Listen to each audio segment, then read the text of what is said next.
Alright people, let's do this one last time. My name is Drew. I was not bitten by a radioactive spider, and for the last year, I've been the one and only Drewco. I'm pretty sure you know the rest.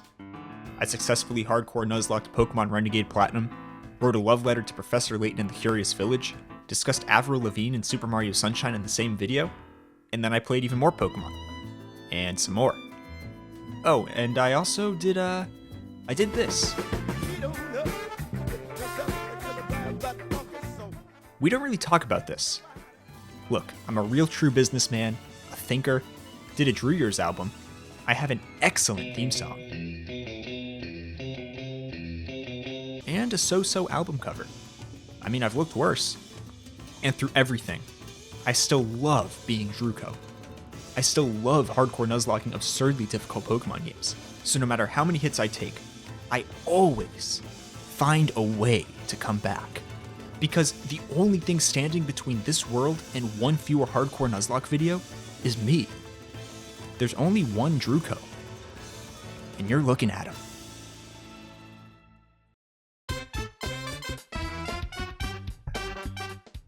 This is Unova 386, also known as Drewnova. On the surface, it looks the exact same as your Unova. However, there is one key difference that separates it from the regular old region you know and love. This Unova only has Pokemon from the first 3 generations. Well, at least until the post-game, but that's for a future video. But there's an even further twist. The large majority of these creatures feature different typings, abilities, and or movesets from their vanilla counterparts. You'll soon learn all about these changes, but the important thing to note is that just about each Pokemon is more viable in battle than they usually are. In addition, to be crowned champion, one must defeat the Pokemon League using the hardest challenge in all of Pokemon, the Hardcore Nuzlocke, whose rule set is on screen now, and will be in the description if you want to take a look at it at any point during the video. I also added a few extra rules to make the challenge even harder, such as banning gems, set up moves like Swords Dance and Nasty Plot, as well as mythicals and legendaries. However, I have saved perhaps the most important twist for last. Completing this challenge is really difficult. The game's creator, not Suiku, made it so that gym leaders and rivals are always threats to end your run. Regular trainers consistently have teams of at least 4 or 5 Pokemon that can easily knock out some of your team members, and the culmination of this story is as intense as any other Pokemon game out there. Today, I will be telling you the story of how a kid named Drew and a Trico named Miles conquered the Unova 386 Pokemon League and saved an entire region from chaos and destruction. This tale begins like any other great Pokemon story. A kid from a small town choosing a starter and setting out to become the very best like no one ever was. In the spirit of our setting, the classic Unovan starters have been replaced with the Hoenn trio. Of these 3, I choose Trico, mostly because of my love for Pokemon Mystery Dungeon Explorers of Sky, but also because Sceptile has been buffed and is now flat out incredible in this game. But I'll save those specifics for later once he evolves into his final form. Before our journey can really get underway, we get stopped by some sort of commotion in Accumula Town. Now, you may know Team Plasma for raising the question of the ethics behind training and battling Pokemon, even if it was all a ruse for them to take over the world. In Drewnova, however, Team Plasma is known for trying to spread their horrendous hot takes around the region. Here in Accumula Town, this dude Getsis delivers a passionate speech about how the new trilogy is peak Star Wars. He says something about how he loved the Palpatine cloning storyline because it aligned perfectly with his own fanfiction series, and quote, thought Kylo Ren had a really cool lightsaber. He also claims that when he heard most other fans of the franchise didn't like the new trilogy, and all of a sudden seemed to enjoy the, his words, certainly not mine, garbage prequels more, it pushed him to the brink. And now he's going around the region to help people see his side. I mean, I strongly disagree with Getsis, but I kinda just feel bad for him, so I don't pay too much attention and let things be. Plus, if he tries to steal my Pokemon, he's in for a world of hurt. But then, on the way out of town, I heard him say he hates dry bones, and that really set me off. How do you hate this guy? I mean, just look at him. He's just a spooky fella. I will destroy this man if it's the last thing I do. Anyways, for now, let's focus on the task at hand, defeating the first gym leader. Prior to taking him on, we get access to 5 more encounters. Of special note is an added gift Pokemon in Accumula Town to replace the elemental monkey found in the Dream Yard in vanilla Pokemon White. Since I chose Trico as my starter, I get a water psychic type Psyduck. On Route 1, I get a Ledyba, fishing in Striaton City nets me a 5% Lotad encounter, and I catch a Houndour in the Dream Yard. Additionally, I decide to delay my Route 2 encounter until after the first gym in order to catch another Hoenn starter from the Shaking Grass. With my party of 5, I defeat Charon at the trainer's school and storm into the Striaton City gym, which in Drunova is actually a Chili's, named after the first gym leader. I feel God in this Chili's tonight. Our fiery friend is essentially the chips and salsa before the giant platter of baby back ribs that's the rest of this game. There's not really too much to talk about with this fight, as my 5-3 Pokemon advantage gives me quite the upper hand. One cool thing is that his lead Pokemon, Growlithe, doesn't actually have any fire-type attacks, so Ledyba is able to put in good work against it. Add in Houndour's ability to pivot using Flash Fire, and Psyduck and Lombre being good water types, and that's an easy W. With the first badge in hand, a new batch of encounters joins the team. Torchic on Route 2, Staryu on Route 3, Wooper in Wellspring Cave, and Shroomish in the area outside Pinwheel Forest, which has been named not Pinwheel Forest in Vintage White, meaning we're allowed to get an encounter in the actual Pinwheel Forest once we get access to it. Shroomish comes with the ability Poison Heal, an ability that has a strong argument as the best ability in Nuzlocking. This is because you can pre-poison a mon with this ability before a fight, and allow that mon to recover an eighth of its HP at the end of each turn. You can also give it a held item, perhaps one that increases HP recovery, and if that wasn't enough, the Pokemon can't get statused by the opponent. Yeah, Poison Heal is insanely broken, and it's no shock that Breloom would end up coming to the large majority of boss fights throughout the game. I would say the first real tough fight of Vintage White is the double battle against N outside of the Nacrene City gym. What makes this fight tricky is that while you can overlevel his team by a pretty good amount within the level cap of 28, you will often be working right up against the cap while still having to fight Lenore's gym trainers after. Luckily, a lot of my encounters, namely Houndoom, Quagsire, Golduck, and Starmie, are phenomenal for this fight and help me pick up the W.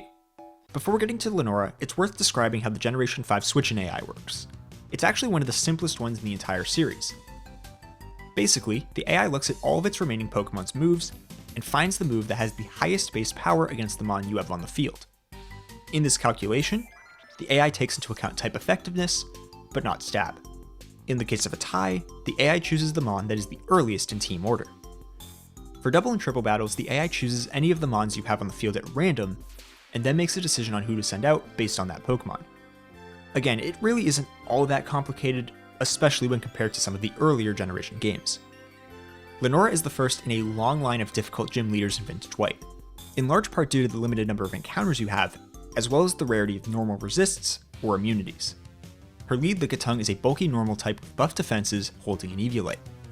Girafarig is a psychic type that poses a threat to all fighting types, and Slacking is ridiculously powerful for this point in the game, although its slow start ability means you can counter it fairly reliably as long as you move quickly.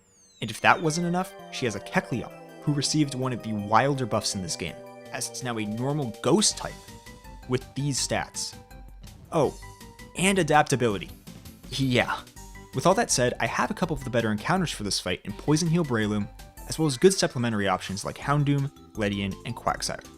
I lead with pre-poisoned Breloom against the Lickitung, as Machmush can take it out with back-to-back rock smashes, and doesn't take much damage in return from a Psychic, thanks to the Pyop Berry I equipped it with.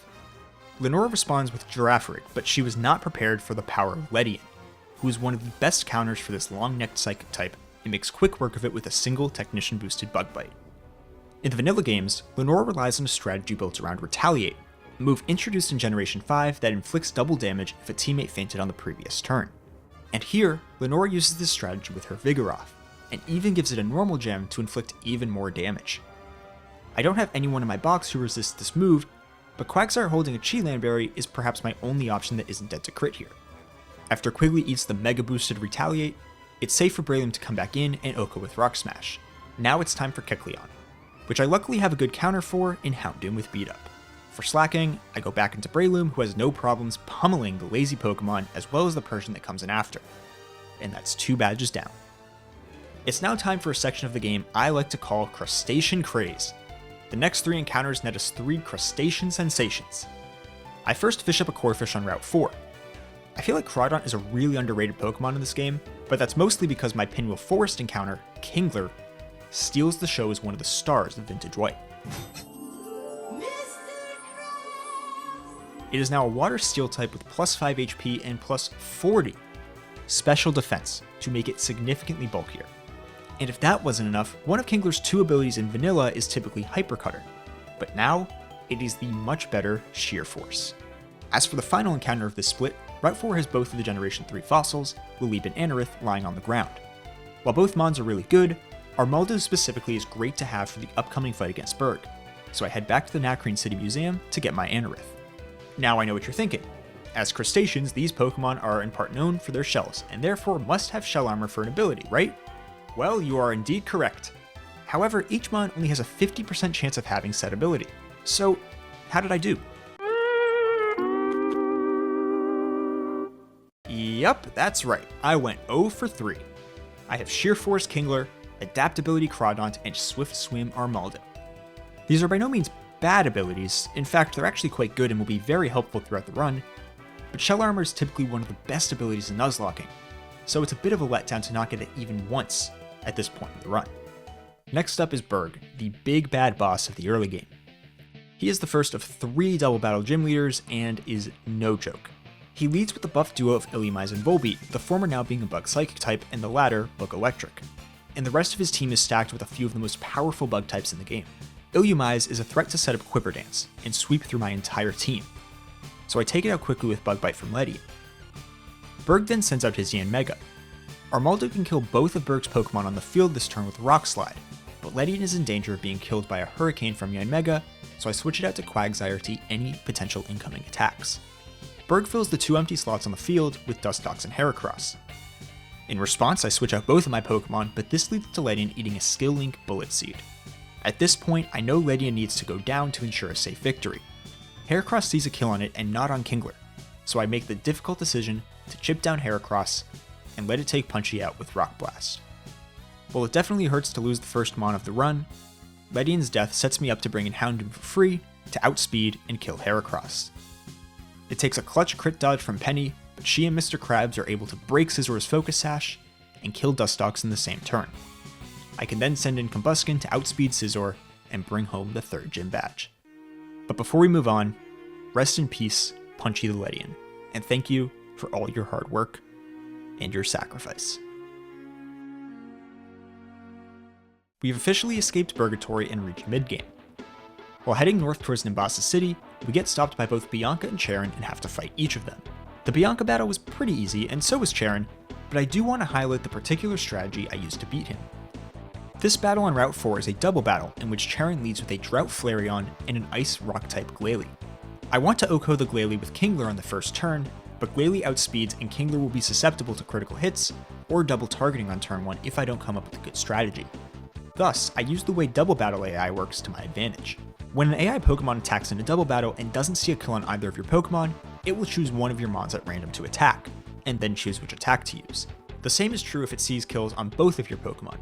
However, if it sees a kill on only one of your mons, it will always target that Pokemon.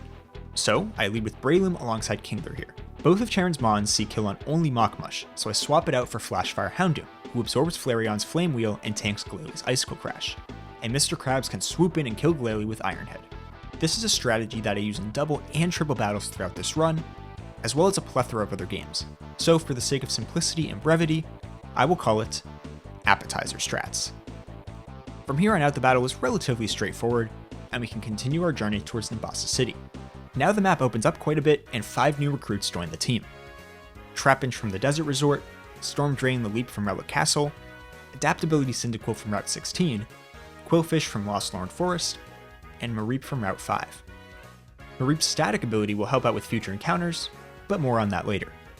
After the most iconic and frightening Ferris wheel ride of all time, I defeat N in yet another double battle. Oh wait, I guess I haven't really discussed N's place in this region's story. He is of course the king of Team Plasma, and just like Getsus, he too is all in on the new trilogy. He in particular feels for the Pokemon who have had to quote, suffer through many nights of the other Star Wars movies, and longs for a world where they can all get to experience the brilliance of Snoke and the new trilogy, and that's what he's fighting for. In all seriousness, has anyone ever said anything positive about Snoke? Can anyone even tell me a single fact about him? Like, the dude just straight up sits down and does nothing all day. Thank God Andy Serkis got another opportunity in the franchise with a far superior character in Andor. God, I love Andor. Anyways, I don't feel too much ill will towards N for his Star Wars takes, even if they suck. But he also tells me that his main character in Mario Kart is Tanuki Mario, and that he's, quote, not much of a Daisy enjoyer. Dog, you chose the most boring character in the game, and then said, I prefer the annoying and played out version of him. Are you kidding me? Okay, so let's move on to Elisa. We take her on in yet another double battle, and in addition to appetizer strats, I utilize an additional double battle strategy here, one I call the Whoever offense. This strategy comes into play when the AI has a Pokemon on the field that I'm not worried about. Typically, this is more of a support mon, and I want to leave that Pokemon on the field for the majority of the fight. I therefore attack the other Pokemon, whoever it is, at pretty much all times. To make things simple, I'll call the mon I'm leaving on the field for these fights Ben Simmons, since if I were guarding Ben Simmons in real life, I'd always leave him open. On Elisa's team, her Plusle is her Ben Simmons, so I'll be attacking whoever's in the left slot until Plusle is all she has left. I go with a Kingler and Sceptile lead. Mr. Krabs is here as an appetizer, and I guess Elisa is really into Crab Rangoon because she takes the bait, allowing Sceptile to deal good damage to Minun with Leaf Blade. Note that Miles is holding a Cherry Berry in case of paralysis. On turn 2, I sub Kingler out for Eviolite Vibrava on a Thunder, and Sceptile kills Minun with another Leaf Blade. Out comes Pidgeot, so I protect with Miles and counter with Ampharos in the left slot. Now, knowing Pidgeot's going for Hurricane into the Sceptile slot, I switch Kingler in, and Ampharos crits Pidgeot with a Thunderbolt to kill. By the way, if you somehow know why I named my Ampharos Raichu, let me know in the comments. Since Elisa is a huge fan of crab cakes, I know her incoming Magnezone won't be able to resist using Thunderbolt against Kingler, so I go to Braylon to resist it. But, because I've totally been ignoring Plusle, I forgot that it can use Helping Hand to boost the power of its partner's attack. But Mach Mush holds. Never punished. On the next turn, Elisa for some reason switches Magnezone out for her Electrode as her Plusle uses Helping Hand. Thanks, I guess? This allows me to bring Electrode down to 1 HP thanks to its Focus Sash, healing Braylon back to full health in the process. Why is this so massive? Well, because Electrode is buffed to be this monstrosity in Vintage White. I don't think you need me to tell you just how powerful this Pokeball come to life is in Drewniverse. Now I can Mach Punch the Electrode to take it out, which is a big weight off my shoulders even if I did have a good plan to deal with it. Elisa then sends Magnezone right back out, just for Mach Mush to immediately Drain Punch it into Oblivion. Manectric is Elisa's last remaining Pokemon. It has Flamethrower, so I switch out Braylon for Vibrava, as it randomly decides to use Quick Attack instead. But at this point, it just takes a couple more turns for my guys to finish the job. Oh, by the way, this was the first time you saw Miles in his final form, so let's discuss why Sceptile is so good in Vintage White. For one, it gets an additional Dragon typing and its attack stat is increased by 20 points. Sceptile also gains the ability Technician, which boosts the power of moves that are typically 60 base power or less by 50%. But the ability is even further enhanced by Sceptile's moveset, which gives him access to Fake Out, Dual Chop, and Bullet Seed. He is an absolute powerhouse, and one of the most important Pokemon I have. For a lot of fights, the strategy will focus on building a strong supporting cast around Miles. Speaking of Sceptile's teammates, let's discuss some new ones. I briefly mentioned earlier how Ampharos' static ability will come into play a few times throughout the run. This is because static has an overworld ability that raises the chances of encountering an electric type Pokemon in a given location by 50%. I can put this into action on the Driftvale drawbridge to encounter an electric flying type Pidgeot, but I instead encounter a Wingull. However, this is arguably a better encounter since with some clever encounter routing, it guarantees me a Lapras later in the run if I get past Skyla. And Pelipper's a good counter to one of Clay's toughest Pokemon. I delay my Driftvale City encounter since this will be where I get Lapras later, but I do pick up a Shuppet at the cold storage and a guaranteed Pineco on Route 6. Let's talk about Clay. He's the final single battle gym leader, but he's honestly one of the toughest of the 8. He's also more of a rock type gym leader than a ground type one in this game. At the heart of his team is an Arena Trap Dugtrio that has these stats and is now a ground fighting type, and he's holding a Focus Sash. There aren't a lot of counters to this little engine that could, but Multiscale Pelipper is one of the few. Surprise surprise, but this is another fight where pre-poisoned Braylon puts in a ton of work. Clay's lead Tyranitar has Intimidate and is holding a Chople Berry, so I lead with Pelipper to pay guaranteed Thunder Punch into Mach Mush, and proceed to kill with Drain Punch plus Mach Punch as T-Tar Dragon dances. Dugtrio comes out next, but I prepared for this by equipping Braylon with a Shed Shell, allowing it to switch out into Pelipper on Aerial Ace. I equipped Pico with a Rocky Helmet, so the recoil damage into Dugtrio breaks its Focus Sash. Now let's watch Pelipper go to work. So here's the big crit dodge of the fight.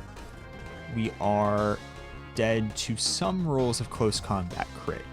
Only about a third of them actually. So we should be okay. And then we're gonna go ahead and air slash, which will kill. Okay, this is gonna hurt. It's critting. Oh my god. Well, that's just wonderful, isn't it? Pelipper was only dead to a few crit rolls, but Dugtrio finds one and gets the kill. Things aren't dire just yet, but they are of course. I can send in Breloom to kill with Mach Punch and bait out Aggron. It too is holding a Chople Berry, so I can't do much damage with Breloom, and will be risking crit by staying in and going for the 2-shot. So I instead switch to Flygon on Superpower and Oko with Earthquake. I counter Quasar Maldo with the Fortress of Solitude and Breloom, and now we have to deal with Regirock. There's not much you can get at this point in the game that can 1v1 this thing consistently without any risk. However, Quagsire is just as good an option as anything else. The 1v1 between Quigley and Regirock turns out to be a bit of a stall battle, with both utilizing Recover and Quigley additionally using Yawn to put Regirock to sleep. By the way, Yawn in Vintage White works the exact same as Hypnosis. Eventually, Regirock ends up taking itself out with Superpower Recoil. All Clay has remaining is Sudowoodo, and I utilize Counter with Fortress to deal massive damage and clinch the victory. Alright, Chargestone Cave is a pivotal point in any Vintage White Nuzlocke. We have a 7-battle gauntlet against a group of Team Plasma Grunts, an important encounter, and a battle against N. First up is the gauntlet, with which I had no issues. There are some tricky teams here, including some Shadow Tag nonsense. These are evil grunts we're dealing with after all, but again, not too bad. Now I can head to BF2, where we can encounter Electrode, who, as you saw earlier on Elise's team, is one of the most busted encounters in the entire game. And guess what? I still have my static Ampharos to raise the chances of encountering it. So welcome home, Electro... no. So, Nose Pass. It certainly is no Electrode. But Probopass with Levitate is incredibly bulky and actually a pretty phenomenal encounter. Still though, Electrode is such a cheat code so consistently throughout the game that this is ultimately disappointing. Speaking of Probopass, that's actually the Pokemon that N leads with in our battle against him at the end of the cave. After OHKOing with Life Orb boosted close combat from Blaziken, this fight now really gets underway with Pidgeot coming out to battle. Time for our certified Pidgeot answer in Ampharos, which switches in on a Hurricane, dodges Focus Blast crit, and does good damage with Thunderbolt. N, anticipating another electric attack from Ampharos, decides to switch into Lightning Rod Electrode. It's not the worst strategy in the world, I guess, but since Ampharos was dead to a Focus Blast, I decided to switch it out for Banette.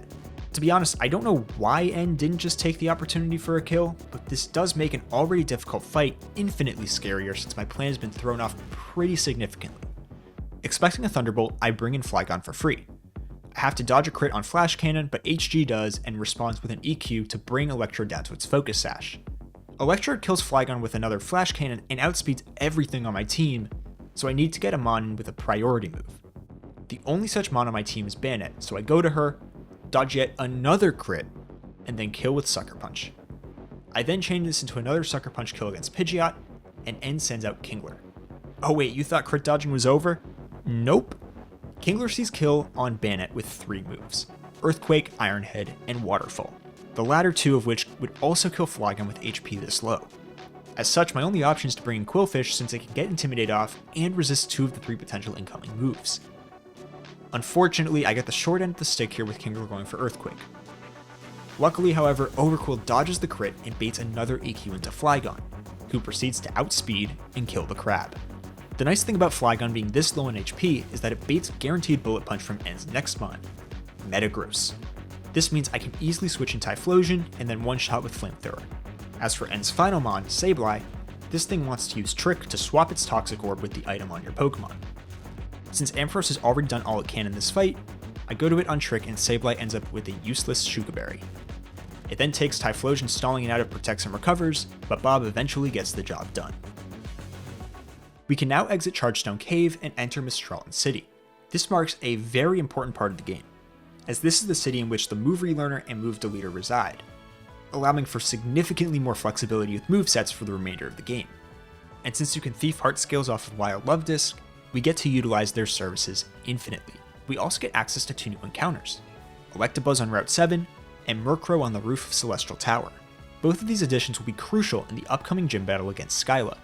You take Skyla on in a triple battle, a format that is extremely advantageous for flying types, since flying type moves can hit any mon on the field. When it comes to Nuzlocke, the general rule of thumb is that the more Pokemon there are on the field, the more aggressively you'll need to play, and it is much easier to play offensively when you have a speed advantage. With this in mind, I build a strategy around Tailwind for this fight. I lead with Breloom, Electivire, and Honchkrow and run up some more appetizer strats. This time, I'm serving up a hot plate of fresh stuffed mushrooms. Breloom is tasty bait for all three of Skyla's flying types, since even her Crobat can look across the entire field and seek it with Brave Bird. So on the first turn, I protect with Breloom, have Electivire Thunderbolt to pick up a kill on Dodrio, and set up Tailwind with Honchkrow. Now all the momentum is on my side. I can pivot in Probopass to eat the flying type attacks intended for Breloom, throw in Armaldo for Honchkrow, and be on the attack for the remainder of the fight. Skyla's fast sweepers like Aerodactyl and Swellow get wrecked before they can even get off a single attack. And that right there is how you do a deathless Skyla. The next big fight is just ahead on Route 7 against Charon. His team is fairly menacing, but given that I now have a solid level advantage thanks to the raising of the cap, and the fact that it's a single battle coming off a tricky triple battle, I'm able to best my competitive rival. After defeating him, Alder force jumps down from Twist Mountain and gifts us both the Surf TM, which opens up a plethora of new encounter locations. Introducing Gosling the Rhydon from Mistralton Cave and Barbie the Golbat from the Guidance Chamber. Squirtle on Route 17 and Magnemite from the P2 Laboratory. On Route 18, Dupe's Claws grants us a guaranteed Sea King, which in turn allows us to return to Driftvale City and finally catch our guaranteed Lapras, which luckily has Shell Armor. I go on to catch a Magikarp in Icarus City, Slowpoke on Route 8, and Poliwhirl in the Moor of Icarus, as well as a Dugtrio in Twist Mountain. Poliwrath, amazing. Gyarados, also incredible, although it is a bit unfortunate that it's a Brave Nature with a 0 speed IV. But who cares if Uno is slower than my grandfather driving to the supermarket? And I thought Regenerator Slowbro was going to be really good, but I don't know if it even left the box more than once or twice, and those were just for regular trainer battles. And as good as I thought this little group of 3 would be, Corner 3 was far more impactful than I ever could have imagined. Largely thanks to Dugtrio, I quickly run through Bryson's gym trainers and reach the man himself. This is another double battle, but for the first time in a long time, I actually open a non-singles battle without using appetizer strats. Bryson leads with a Snow Warning Glaceon to set up Permanent Hail and a Regice. A menacing duo for sure, but Dugtrio close combats the Glaceon back to Sinnoh, and Kingler Ironheads Regice back to the Ice Age.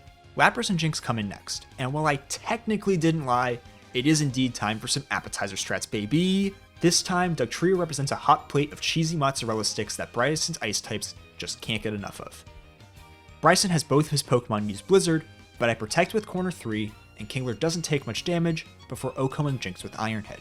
Lapras and the incoming Frostlass both only see kill on Dugtrio, so I switch it out into Crawdaunt to eat the incoming Blizzard from Lapras, and the 50-50 Shadow Ball or Ice Beam from Frostlass. This sets up Kingler to take down yet another foe with Ironhead.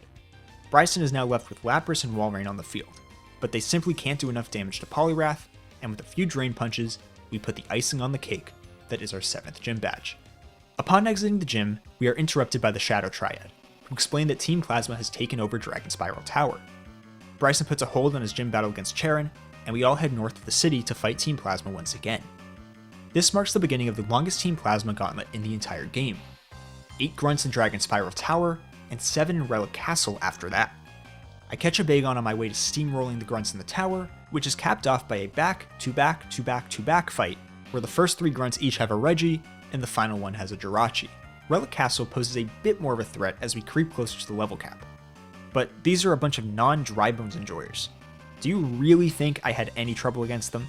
At the end of this gauntlet, we witness an argument between Ghetsis and Alder. This is where Ghetsis reveals something about recruiting Reshiram to brainwash the entire region into agreeing with him and Team Plasma on everything, giving them ultimate power in the process. Yeah, okay bud, good luck with that. I might be taking Team Plasma lightly, but all the major players are shaking in their boots. So I fly back to Nacrene City to meet with the Brain Trust, and we come to the conclusion that I'm the chosen one, and that I should head to Opelucid City ASAP to meet with Drayden and Iris to discuss next steps. Now I'm pretty sure what happened here is that Io Debris, who's actually the chosen one, just wasn't available, and their first alternative, Aubrey Plaza, was also tied up, so they just decided to come to me because I was available. But if they want me to take down the non-Drybones enjoyers, I am more than happy to. Hey, here's something pretty cool. Bianca tells us where to go to get to Opalicid City, so I run that way as quickly as possible and...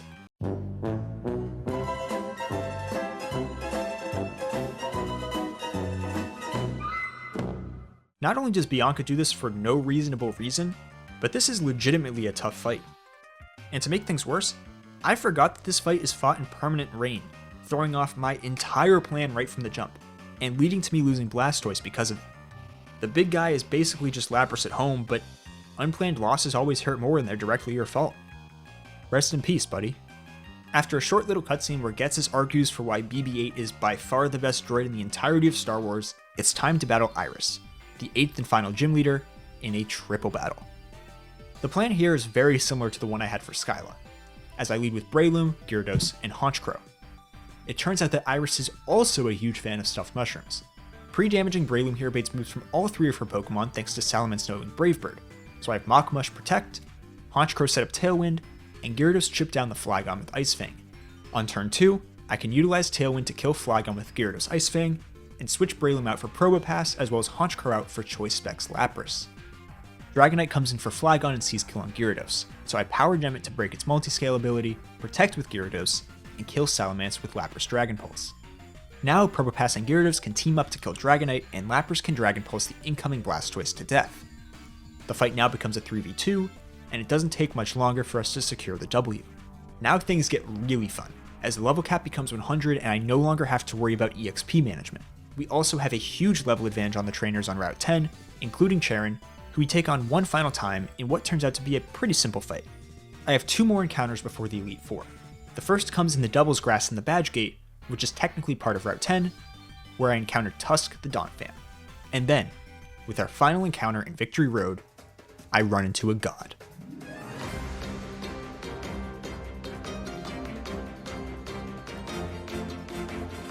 Here's Vintage White Medicham. With buff speed, attack, and the pure power ability, it's one of the best sweepers in the entire region. This catch might be the final jolt we need to push us towards glory. Let's break down the team I'm bringing to the Elite Four. Of course, we have Avril the Medicham. Why she is here is not complicated. She is a powerful sweeper, and with the Choice Scarf, she can handle so many of the biggest threats we'll face. Gosling the Rhyperior is an absolute unit. With IVs of 23 and 20 in HP and defense respectively, along with a plus defense nature, he is one of the best physical walls in the game. And with his Rock Head ability and the move Rock Wrecker, he can also dish out some big boy damage. We're looking at a Pokemon with massive Kenergy right here. Midnight's the Bandit is here and ready to be on some vigilante shit. Her Ghost Dark dual typing means she has no weaknesses in Drewniverse. And with 3 immunities in normal fighting and psychic, it'll make it pretty easy for her to switch into battle. Next up we have Zapdos the Lapras. Water Dragon with Shell Armor makes him one of the bulkiest Pokemon in all the land. And living up to his name, he knows the move Thunderbolt in addition to Ice Beam, Scald, and Dragon Pulse. Flux the Magnezone will be one of the most crucial team members. Levitate turns this already great defensive option into an even better one, as it removes the only 4 times weakness it has. And last, but certainly not least, Miles the Sceptile. My starter. My king.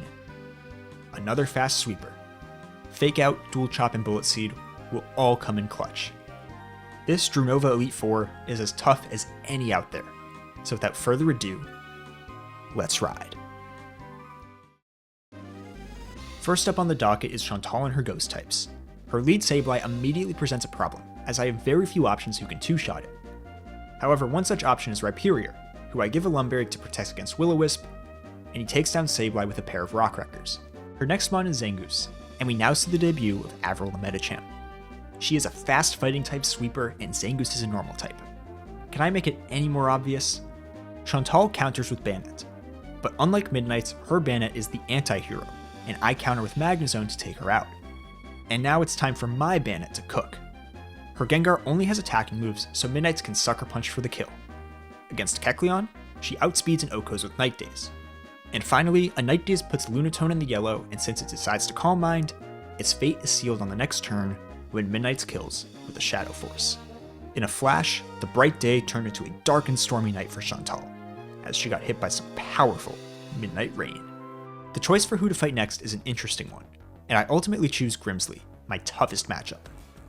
The thinking here is that I don't want to accidentally lose him on in a different fight and hamper my chances against him, so I fight him earlier. His lead Weavile holds a focus sash, so I need to find some way of chipping it down before it deals massive damage. Sceptile is the perfect guy for the job. Fake Out breaks Sash, and Miles baits a 4 times effective priority Ice Shard from the Sharp Claw Pokemon, opening a window for me to swap in Avril holding a Choice Scarf to outspeed and kill with Brick Break. Grimsley responds with Crobat, but since I'm locked into a fighting move, I pivot to Magnezone to eat a Wing Attack, then an Aura Sphere thanks to a held Choco Berry, and Flux can finally kill with a single Thunderbolt. Now, here's a scary moment of the fight. Now this right here is either going to go for Dragon Dance or it could go Earthquake. So I'm going to go for Flash Cannon. It goes for Stone Edge. Okay, so it doesn't see, yeah, we were never to crit there, but now that actually does change things. That's actually really bad. The predicament now is that this is a 50-50 Crunch or Stone Edge incoming, leaving me with no choice but to go to my dedicated physical wall in Rhyperior. Okay, it goes Crunch. It's a little bit worse for me, but of course, no defense. Oh my god, I ain't got the defense drop. Okay, so here's the situation. If it goes for Crunch / Stone Edge, because it might think Magnezone has Levitate, which it does, but it didn't actually confirm it.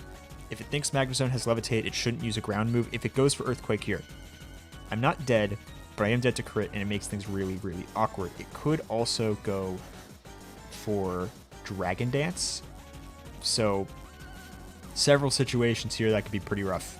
In case it were to switch out for any reason, I guess it doesn't actually matter. I'm just going to go Drill Run anyways. Okay, Lin EQ, we got to dodge crit.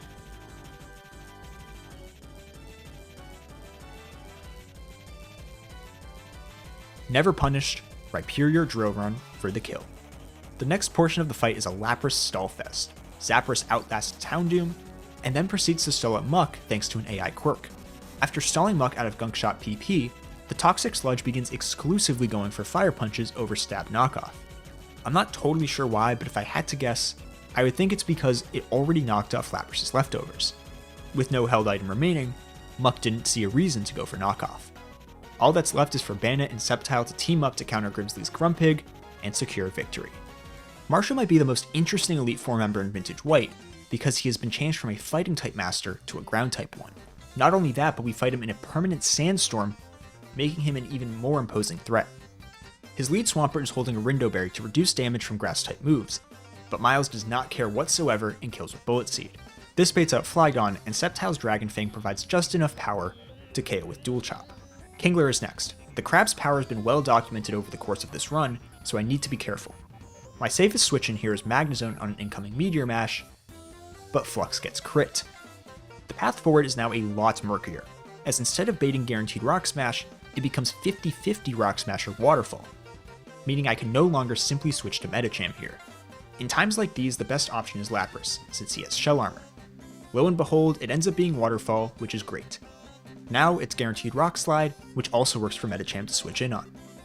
Avra with the Choice Band pummels Kingler and Steelix, and draws out Camerupt. Lapras handles the Fire Camo pretty well, but after a Scald procs its Pasho Berry and puts it into yellow health, Marshall decides to switch out into Cradilly.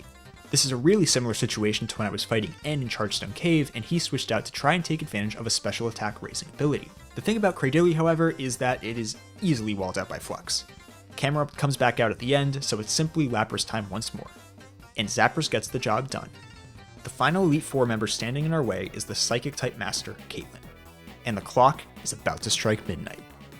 Her lead Drowsy is one of the more interesting Pokemon in the game, since it's actually better than its evolution Hypno.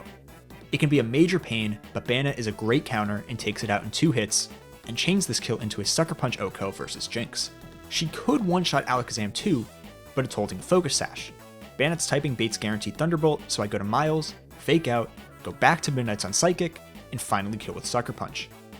The incoming Gallade also has no answer for Midnight's. For Girafarig, who Midnight's can't kill from full health, I utilize the same strategy I used against Alakazam, and then I go to Medicham to close combat the Snorlax, and put the finishing touches on my Elite Four run.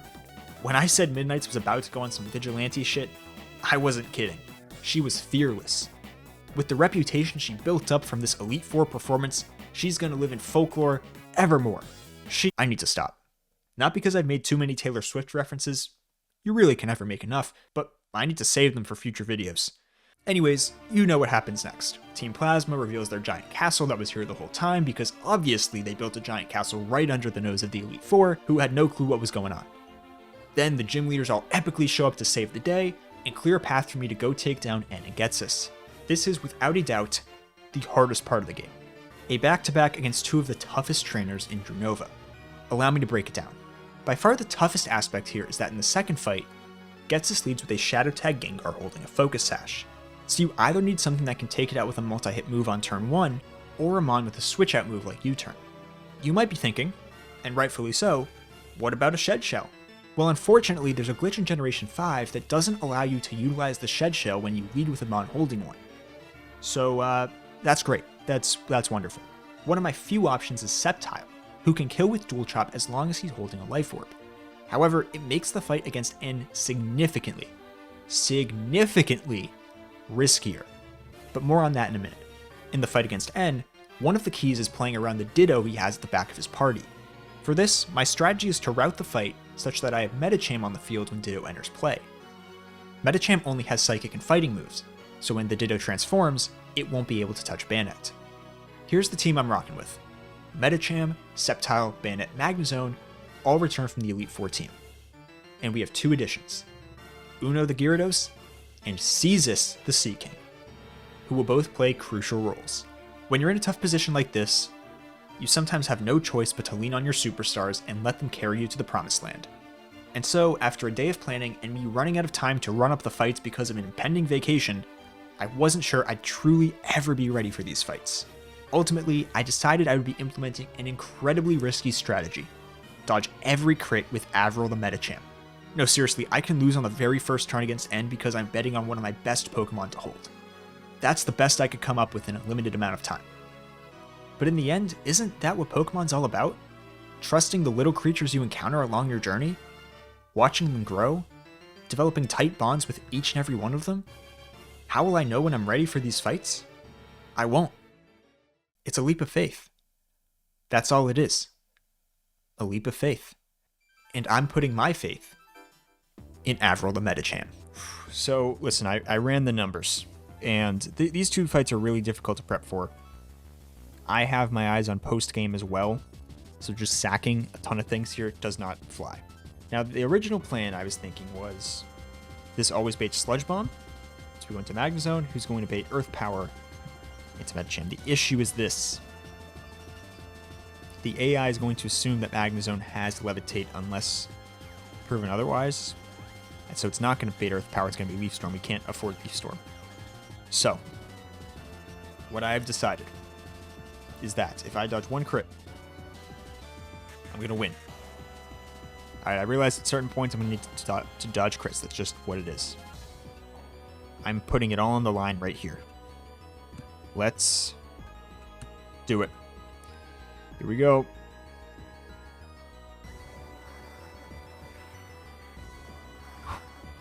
Now let's go win ourselves a run. Avril comes through and kills N's Venusaur with a Psycho Cut, and does the same to N's Blaziken. 2 down, 10 to go. N then sends out Dragonite, who will be choosing its move at random, so I decide to go to Gyarados and get an Intimidate off. We're never actually dead to anything, we would only be dead to some crits. I would love a Fire Blast.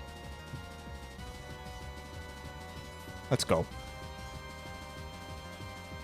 Listen, the team has come to play. Okay, hold, that's... Alright, listen, we can't win them all. Cannot win them all. Gyarados is of course 4 times weak to electric moves, so the Dragonite wants to Thunder Punch it, opening the door for me to go to Miles, and Fake Out plus Dual Trap for the KO. Feraligatr with Ice Fang is next. Now Medicham could technically switch in on Ice Fang.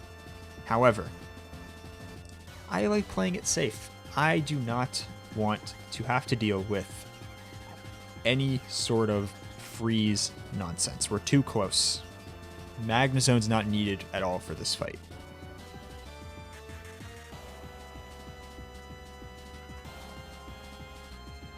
What did I say? What did I say? I know it has a Lumberry. That's actually really... No, it has leftovers. We're fine. I'm not going to call myself a genius, but Medicham. Just one more. That's all I'm asking for is one more crit dodge. I know you got it. I know you got it.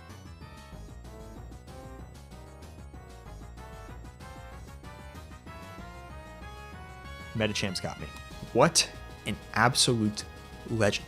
She proceeds to kill the Gator with close combat and baits out Slacking, who she also beats up.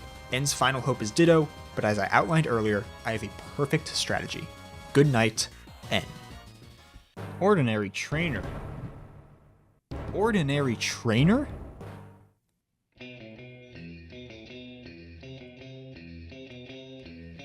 Here we go. The real final boss. This Gengar. Shadow Tag and a Focus Sash. Not many things can take it down. I thought about a U-turn strat, but Sceptile's just too powerful. Boom. Crit didn't matter. Getsus sends out his Metagross, for which I have a 4-step plan. Step 1, pivot around to get Bandit in and get off a Will-O-Wisp, although Metagross does get the attack raised from Meteor Mash. Step 2, send in Gyarados to get an Intimidate off and eat a Meteor Mash. Success. Step 3, Facecam figures it out. Success. Step 4, Aqua Tail down the Metagross and kill. A little dicey, but ultimately, a success. Getsus is starting to feel the heat and sends in his Armaldo, hoping to get things back on track. This is another job for Medicham. I just have to switch her in on the Stone Edge and...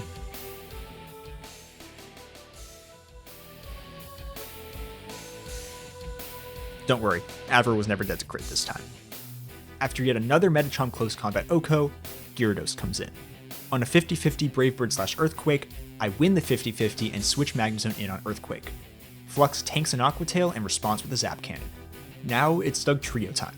Magnezone's Levitate ability allows it to switch out, but for my plan to work, I need a free switch to Seaking. So I make the difficult decision to sack Uno. I figured it wouldn't be too helpful for the remainder of this fight, and would likely be the least helpful of all my remaining Pokemon in the postgame, due to it being slower than a parked car. Friends, it's Ceases time. Mystic Water, Aqua Jet. Good night. Buenas noches. Buona notte. Good night. This is the first time I took Ceases out of the box, and what a moment to be thrown into and clutch up in. However, this is also the last time I will be using Ceases, as Getsus' final Pokemon, Flipping Rayquaza, requires me to get Sceptile in for free. So, rest in peace, Ceases. And going down allows me to bring in Sceptile, the starter, all the way back from New Vema Town. Guess what? From this range,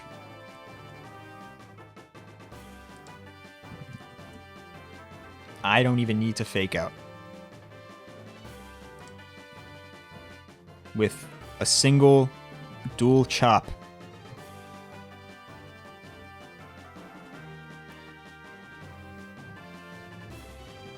it's over. Let's go. Vintage White. Defeated. He called me an ordinary trainer. And I took that personally. Okay, let's do this one last time, yeah? For real this time. This is it. My name is Drew. I am now 6 months older since I wrote the intro to this video, and that was how I beat the Vintage White Hardcore Nuzlocke. It was an incredible journey full of ups and downs, but I stand before you now as the saver of Drewnova. This game and this challenge was so much fun, and I'd highly recommend it to anyone seeking a difficult and fresh experience through the Generation 5 games.